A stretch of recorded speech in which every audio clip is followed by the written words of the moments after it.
So రావు గారు chef special ఏం చేస్తున్నారు? కాజ్యం ఎగురు అండి. కాజ్యం ఎగురా?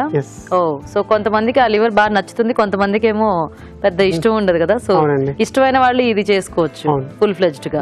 ఓకే ఓకే, మరి కాజ్యం ఎగురు కావాల్సిన పదార్థాలు ఏంటో చూద్దాం. కాజ్యం ఎగురు తయారు చేయడానికి కావాల్సిన పదార్థాలు: కాజ్యం ½ కిలో, తరిగిన ఉల్లిపాయ 1, తరిగిన పచ్చిమిరపకాయలు 3, అల్లం వెల్లుల్లి పేస్ట్ 1 టీ స్పూన్, ఉప్పు తగినంత, కారం తగినంత, పసుపు చిటికెడు, ధనియాల పొడి 1 టీ స్పూన్, జీలకర్ర పొడి 1 teaspoon, garam masala 1 teaspoon, కొత్తిమీర కొద్దిగా, నూనె 3 టేబుల్ స్పూన్లు, జీలకర్ర 1 టీ స్పూన్. ఓకే అండి, మరి కావాల్సిన పదార్థాలన్నీ చూసారు కదా. సో స్టార్ట్ చేద్దామా రావు గారు?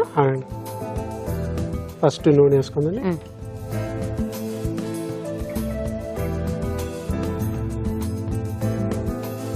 సో దీనికి ఫస్ట్ మనం లివర్ కొంచెం అంటే మనకి ఎలా కావాలో అలా కట్ చేసి పెట్టేసుకోవచ్చు. నార్మల్ గా చిన్న పీస్ చేసుకుంటే త్వరగా అవుతాయి.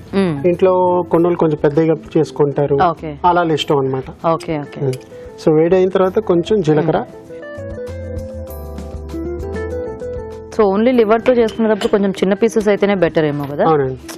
అంటే నార్మల్ కర్రీలో మిక్స్ అయిపోయిన దానికైతే మనకి పెద్ద పీస్ అయినా పెద్ద తేడా ఉండదు. కానీ ఉల్లిపాయలు, పచ్చిమిరపకాయలు. ఓకే.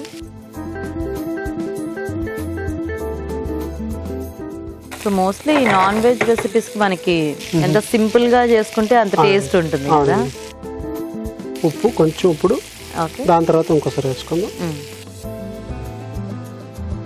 సో యూజువల్ గా మటన్ అయితే మనకు కొంచెం ఎక్కువ టైం పడుతుంది కదా కుక్ అవ్వడానికి. అది మటన్ లివర్ ఫాస్ట్ గానే అయిపోతుంది. సో ఇది ఊరికి జస్ట్ ముందు బాయిల్ చేసి ఇలా పోపు పెట్టేసుకుని కలుపుకుంటే అట్లా బాగుంటుంది. కొన్ని చేస్తారు అది అలాగా, కానీ ఫ్రెష్ చేస్తే దాని జ్యూస్ దీంట్లో దిగుతుంది, టేస్ట్ ఉంటుంది. మీరు బాయిల్ చేసేస్తే దాంట్లో ఉండే ఫ్లేవర్స్ జ్యూస్ అంతా వెళ్ళిపోతుంది. అండ్ అది కొంచెం ఇట్లా రబ్బర్ లా అయినట్టు కూడా అవుతుంది కదా మనకి. సో ఉల్లిపాయ కాస్త వేగితే లివర్ యాడ్ చేసుకోవచ్చు. ఓకే, సో మీరు ఏం చేస్తుంటారా, మేము చిట్కా చూసేస్తాము. ఓకే, మరి ఇప్పుడు మనం ఒక చిట్కా చూద్దాం. ఇప్పుడు మీకోసం మరో మంచి చిట్కా. కోడిగుడ్డు ఉడికించిన తర్వాత వీటి పైన పెంకుల్ని పడేసే బదులుగా ఫ్లాస్క్లో వీటిని పొడి చేసి వేసి కొద్దిగా నీళ్లు పోసి బాగా షేక్ చేయాలి. ఇలా చేయడం వల్ల ఫ్లాస్క్ లోపలి భాగం అంతా కూడా బాగా క్లీన్ అవుతుంది. ఓకే, మరి చిట్కా చూసేస్తారు కదా. సో ఓకేనా రావు గారు? అవునండి. కొంచెం బ్రౌన్ కలర్ అయింది. ఇప్పుడు అల్లం, కొంచెం నీళ్ళు పోయింది.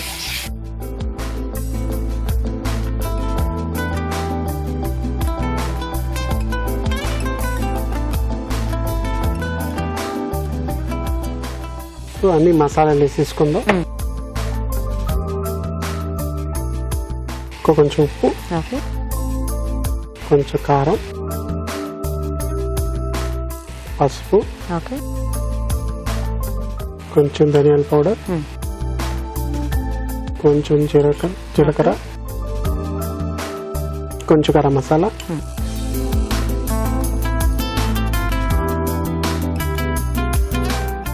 చికెన్ తీసుకున్నా కూడా మనకు సేమ్ ప్రాసెస్ ఏమో. మోస్ట్లీ ఇండియన్ లోని ప్రాసెస్ అన్ని సేమ్. ఇప్పుడు లివర్ వేసుకుందాం. ఓకే.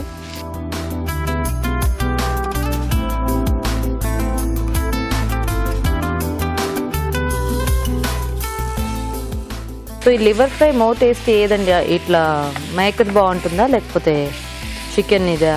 మేకదే బెస్ట్ అండి, చాలా బాగుంటుంది. చికెన్ కొంచెం చేదు ఉంటుంది, దీంట్లో అది ఉండదు. Okay okay. మనకి ఏమైనా మోస్ట్లీ ఫంక్షన్స్ అవి అయినా ఈ మేకదైతే అన్ని వాడతారు కదా ఫుల్ ఫ్లెడ్జ్డ్ గా. సో ఇది ఒక 2 minutes పడుతుందండి. ఓకే. కొంచెం ఆ టెక్స్చర్ చేంజ్ అయిపోతుంది ఫాస్ట్ గానే. సో మనకి ఫుల్ ఫ్లెడ్జ్డ్ గా అయిపోతే మనకి ఇంకా రెడీ అన్నమాట.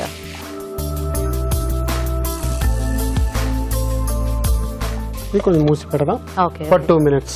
ఓకే. సో లోపల వరకు బాగా కుక్ అయిపోతుంది. ఓకే. రావు గారు చూద్దామా ఒకసారి? అవునండి, చూడండి. మనం మూత పెట్టాం కదా, దాంట్లో ఉన్న జ్యూస్ కూడా మీకు అన్నమాట. సూపు. సో ఇది మనం డ్రైగా కావాలంటే ఇంకా ఓపెన్ పెట్టేసేసి తిప్పుకుంటూ ఉంటే ఫ్రై టైప్ లో వస్తుందేమో కదా. కొంచెం మూత పెట్టేస్తే మనకి దాంట్లో ఉన్న వాటర్ అంతా బయటకు వచ్చేస్తుంది.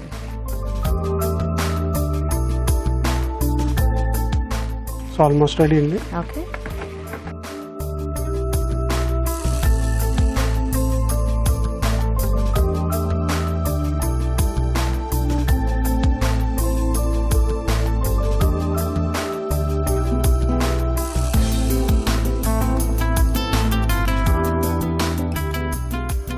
సో యూజువల్గా ఈ కాంబినేషన్ దేంట్లో బాగుంటుందండి?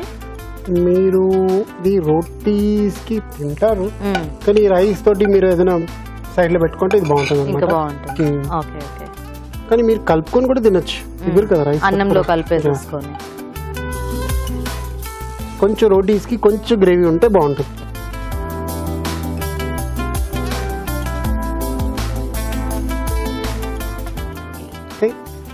సో కాజు ఇగురు రెడీ. సూపర్. ఓకే, మరి కాజు ఇగురు కూడా రెడీ అండి. టేస్ట్ చూసే ముందు తయారీ విధానం ఇంకోసారి చూద్దాం. కాజు ఇగురు తయారు చేసే విధానం: ఒక పాన్ లో నూనె వేసి జీలకర్ర, ఉల్లిపాయ ముక్కలు, తరిగిన పచ్చిమిరపకాయలు, అల్లం వెల్లుల్లి పేస్ట్ వేసి వేయించాలి. దీనిలో ఉప్పు, కారం, పసుపు, ధనియాల పొడి, జీలకర్ర పొడి, గరం మసాలా, కాజు వేసి వేగనివ్వాలి. ఆపై కొత్తిమీరతో గార్నిష్ చేసి సర్వ్ చేసుకుంటే కాజు ఇగురు రెడీ.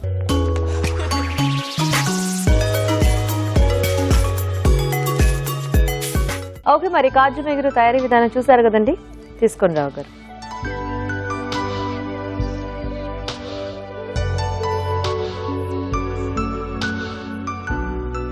దీంట్లో ఏంటి ఒకటి తెలుస్తుంది కదా, మీరు స్ట్రైట్ గా కుక్ చేస్తే సాఫ్ట్నెస్ ఓకే బాగుంటుంది. మీరు ఇదే బాయిల్ చేస్తే గట్టిగా అయిపోతుంది. యా, అదే ఇందాక నేను అన్నట్టు కొంచెం ఆ రబ్బర్ లాగా కొంచెం ఎక్కువ గట్టిగా ఇది చేయాల్సి వస్తుంది. ఇప్పుడు చూడండి ఎంత సాఫ్ట్ గా ఉన్నది, యా ఫ్లేవర్స్ ఉన్నది, చాలా బాగుంది. అదే అన్నమాట. Simple way.